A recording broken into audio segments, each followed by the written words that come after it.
lindol na malakas. Basta nakita ni kaibigan ngayon 2025 talaga, no? Nakakatakot ito, guys. Mangyayari po talaga yung tsunami kapag ito ay matupad, yung nakikita po nilang malakas-lakas po na lindol. Nakakatakot po ito, kaibigan, kapag ito ang mangyari. Ano po talaga ang magandang gawin dyan, kaibigan? Kung aatake po yung ganyan na mga kalamidad po dito sa mundo ng mga tao, ano po, meron pong ipapaabot si kaibigan nating Duwending Siyuto po sa inyo, para po ay makapaghanda, no? Kaibigan, ano po ang inyong ipapaabot ngayon?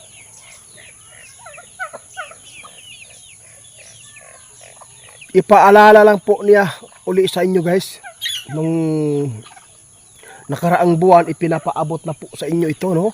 Na mayroong mangyaring lindol, no? Sapagkat ay mayroon na pong nadidetect ngayon na magkakaroon tayo ng lindol na 8.4, no?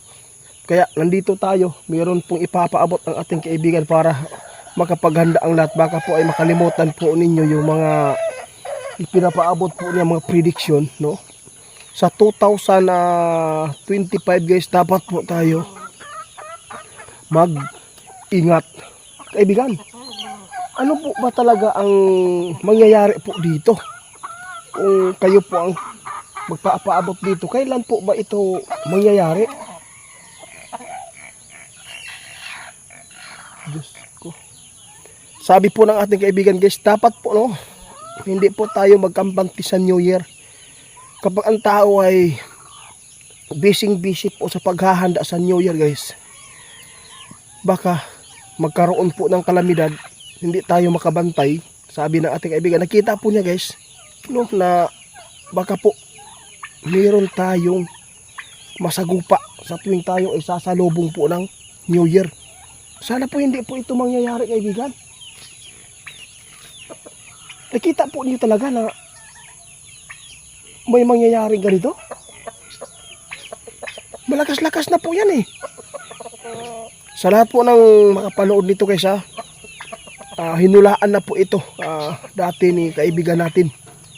Ngayon po, ang kanyang ipapaabot dito sa inyo, di lang tayo magkampante sa tuwing tayo ay sasalubong ng New Year, kasi di natin alam, no, yung malalapit sa karagatan. Dapat po talaga kayo mag-ingat kapag ito mangyari, ang lindol na malakas.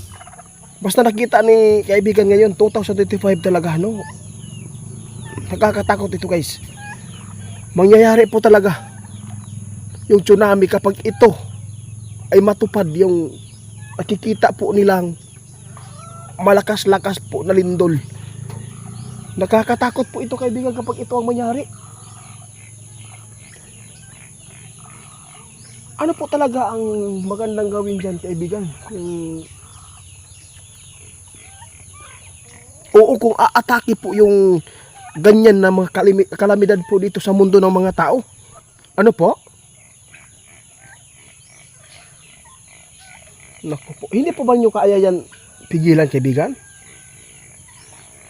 Naku, guys, alam po ba nyo, guys, hindi po yan kaya pigilan dahil po ay nakatakda na yan kung ano man po ang kalamidad na magkakaroon na po dito sa ating mundo.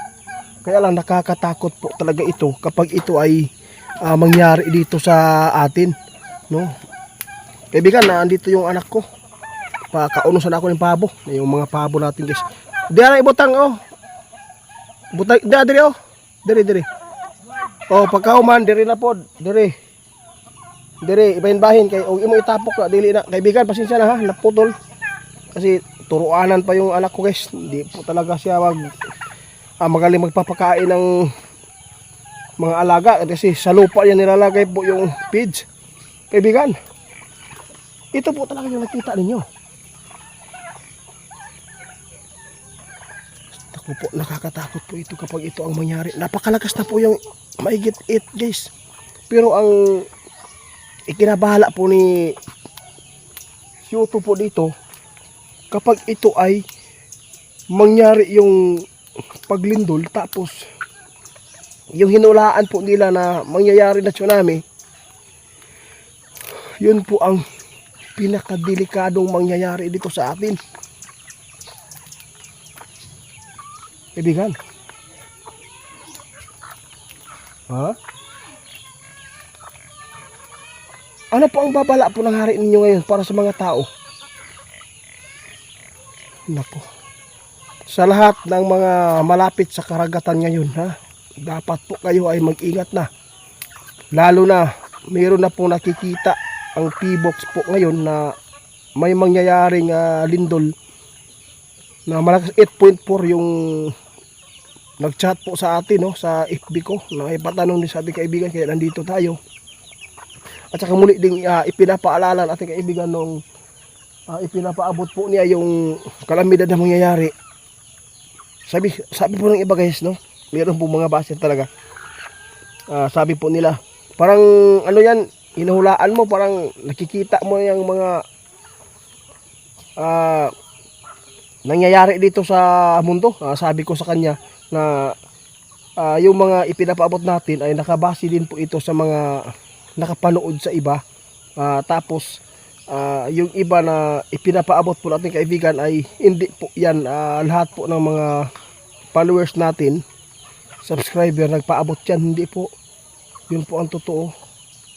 Kaya marami po talagang nagbabas din sa ating kaibigan dahil po ay hindi po daw yan totoo. Hindi naman po kami namimilit sa inyo. Sa amin lang, gagawin lang po namin yung ikakabuti. Gagawin lang po namin na ipaabot sa inyo kung ano man po ang maganda dito. Kaya nasa inyo lang po kung paniwalaan po ninyo. Basta yung mga tao na kumuha nito, yung mga advice ng ating kaibigan, kung kukunin po ninyo ay napakaswerte ninyo dahil po ay mapaingatan po talaga kayo, dahil po ay mailayo kayo talaga sa kapahamakan kapag ito ay paniniwalaan po niyo. Kasi po hindi naman po totoo yan kaibigan, di ba? Oo, sabi ng kaibigan, hindi naman po ito ay naka-apekto, no, sa mga taong naniniwala. So hindi po talaga naka-apekto yung mga tao, hindi po naniniwala din sa atin. Swerte ang mga tao na sila ay naniniwala dahil po ay 100% po ang kanilang kaligtasan, dahil po ay tinugunan nila kung ano man ang mga ipinapaabot po ng ating. Hindi po kami namimilit. Ang sa amin lang, gagawin lang namin po ang kung ano man ang ipinapaabot ng ating kaibigan, no. At least po nagawa namin po yung tungkulin namin dito bilang nakatulong sa kapwa natin. Kasi maraming mga kapwa natin na hindi po nila alam, na kakalimutan na po nila dahil po sa kanilang busy sa kanilang hanap buhay. Kaya maraming napapahamak, biglang rumaragasa po yung mga tubig, landslide, kalamidad. Yun po talaga guys. Kaya pasensya na po sa lahat po ng mga mga baser dyan, no. Hindi po kayo ay hadlang sa amin na ipaabot namin po ang ikakabuti po dito sa mundo. Kasi ang ating kaibigan, sila po ang nakakita. Hindi naman tayo pwedeng mahiya dito dahil po ay sila mismo po yung nagpaabot sa inyo, no.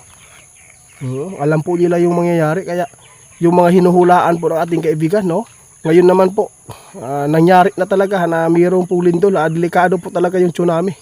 Kaya sana po ay ma-share po ninyo itong mga video para po ay makapaghanda ang lahat po, lalo na sa salubong po ninyo yan, no. Hindi po natin alam, nakikita po natin kaibigan, no, baka mayroon mga kalamidad na mangyayari pa dito sa atin po.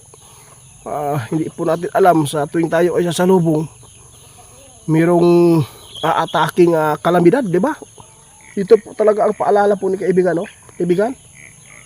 Dapat po tayo maghanda po lagi. Huwag po tayong magpaisa dahil po marami na pong mga demonyo na gusto po tuklaw sa tuwa, no. Salamat kaibigan, no. Ginawa po yung mga demonyo na yung mga kalamidad na ikaw ay sasabayan para po ay mailigaw ka sa landas, no. Kaya sana po salamat po sa mga kaibigan natin dahil po ay nagpaalala lagi.